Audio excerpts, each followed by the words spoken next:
이슈에 참견, 정부 마이크로바이옴에 1조 2천억 원 투자.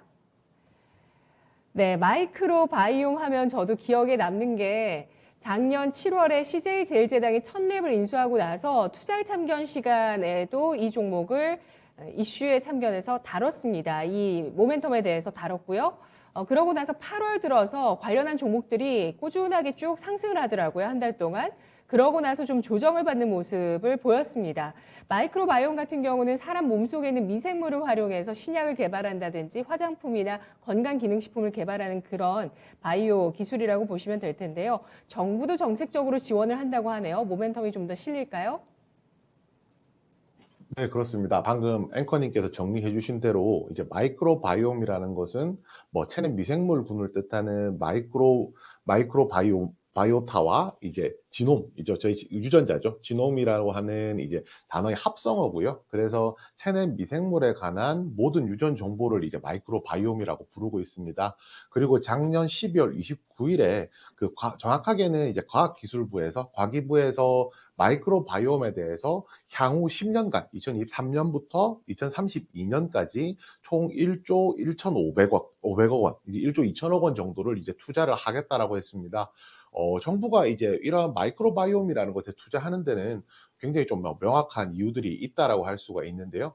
우선 이제 유전자 정보를 분석하는 이제 보통 저희 회사 이름에 진이 들어가는 회사들이 굉장히 많은데 유전자 정보를 분석하는 회사들 같은 경우도 시장에서 관심을 많이 받았었지만 최근에 이제 장내 미생물이 우리 건강과 직결되어 있다 이런 내용들이 이제 많이 이야기가 나오고 작년 이제 7월에 이제 첫랩 인수가 되면서 마이크로바이옴에 대한 시장 관심도 많이 높아진 상태고요.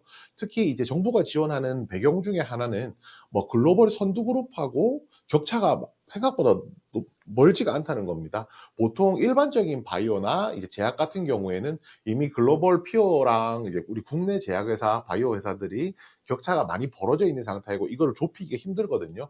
이거를 좁히기가 힘들기 때문에 오히려 이제 뭐 기술 이전이라든지 뭐 이런 내용을 통해서 이제 격차를 좁혀왔다라고 한다면 그것이 아니라 이제 마이크로바이옴 같은 경우에는 아직까지 상용화된 정확한 제품이 있는 것이 아닙니다. 상용화된 의약품이 없기 때문에 아직까지도 글로벌에서 경쟁을 할 수 있다. 그리고 그만큼 격차가 좁기 때문에 정부에서 지원을 해준다면 정부가 지원해주는 만큼 이 효과가 나올 수 있다라는 판단에 의해서 이런 이제 큰 투자가 좀 이루어졌다라고 생각을 하고요. 마이크로바이옴 글로벌 시장 같은 경우가 총 130조, 우리 원화로 치면 한 130조 정도의 규모가 되고 있습니다. 근데 아까 언급됐던 내용 중에 뭐 건강기능식품이라든지 화장품 이쪽에 거의 대부분이 쏠려 있는 상황이고요. 실제로 의약품 시장만 놓고 본다면 한 9조 정도밖에는 규모가 되지 않거든요. 그런데 이제 이 의약품 시장 자체가 앞으로 점점점 이제 더 넓어진다라고 지금 판단을 하고 있는 겁니다.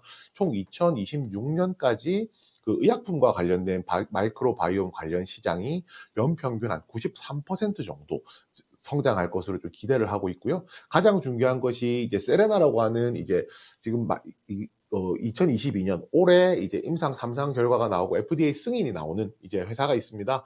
여기서 이제 FDA 승인이 막 허가가 나올 경우에는 상용화된 제품이 처음으로 이제 의약품이 출시가 되는 것이고요. 그렇게 된다면 관련되어 있는 뭐 마이크로바이옴과 관련된 국내 기업들도 한 번 더 이제 밸류에이션 가치를 더 받을 수 있을 것이라고 생각합니다. 그렇다면 이제 2022년 글로벌 이제 지금 가장 선두에 있는 기업이 승인 허가 여부에 따라서 이와 관련된 업종들, 그다음 종목들이 가격 변동도 좀 지켜보실 필요가 있다고 생각합니다.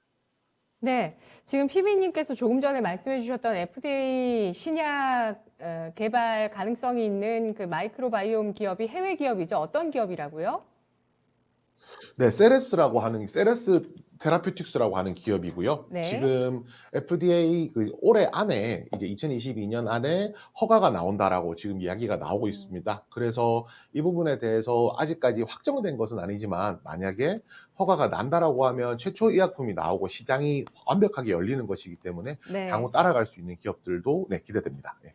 맞습니다. 제가 작년에 이 시기에 이 이슈가 나오고 나서 한번 이슈를 정리했을 때 그때도 뉴스에서 이런 얘기들을 했습니다. 현재까지 미국 FDA 허가를 받아서 시판하고 있는 마이크로바이옴 신약이 없기 때문에 맨 처음 나오는 것이 퍼스트 무버가 될 것이고 이 시장이 본격적으로 개화되는 신호가 될 수 있을 것이다라고 얘기하면서 이 시장에 대해서 굉장히 주목했던 분야였습니다. 첫랩 같은 경우도 CJ제일제당 인수 이후에 시가총액 1,000억 원 넘게 더 불어나 있는 모습을 보여주고 있고요. 관련한 종목군이 은근히 많이 있거든요. 어떤 종목을 주목해서 보시겠어요? 네, 우선 첫랩이라든지 다양한 종목이 있겠지만 고바이오랩에 대해서 조금 더 주목해 보고 싶습니다.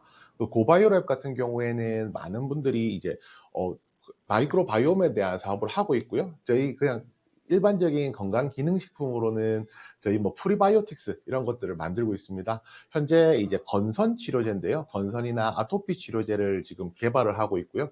임상에 지금 현재 들어가 있는 상황인데 앞으로 이제 만약에 이제 지금 기업 가치를 이 가치 파이프라인에 대한 가치를 평가받는 것보다는 향후 이제 다른 회사들이 이제 FDA 승인을 받게 된다면 이 파이프라인의 가치가 더 올라갈 것이라고 생각을 하고요.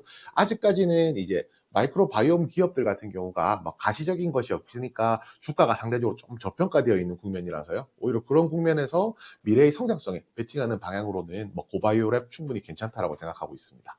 네, 알겠습니다. 고바이오랩, 건선 아토피 치료제뿐만 아니라 또 궤양성 대장염 치료제 등의 파이프라인을 갖추고 있습니다. 오늘 마이크로바이옴 관련주 가운데서 고바이오랩을 주목해보자는 의견 제시를 해주셨고요. 이 밖에 셀바이오텍, 비피도, 아미코젠, 천랩, CJ제일제당, 지노맨 컴퍼니 같은 종목들 마이크로바이옴 관련주로 묶을 수 있는 종목군들입니다.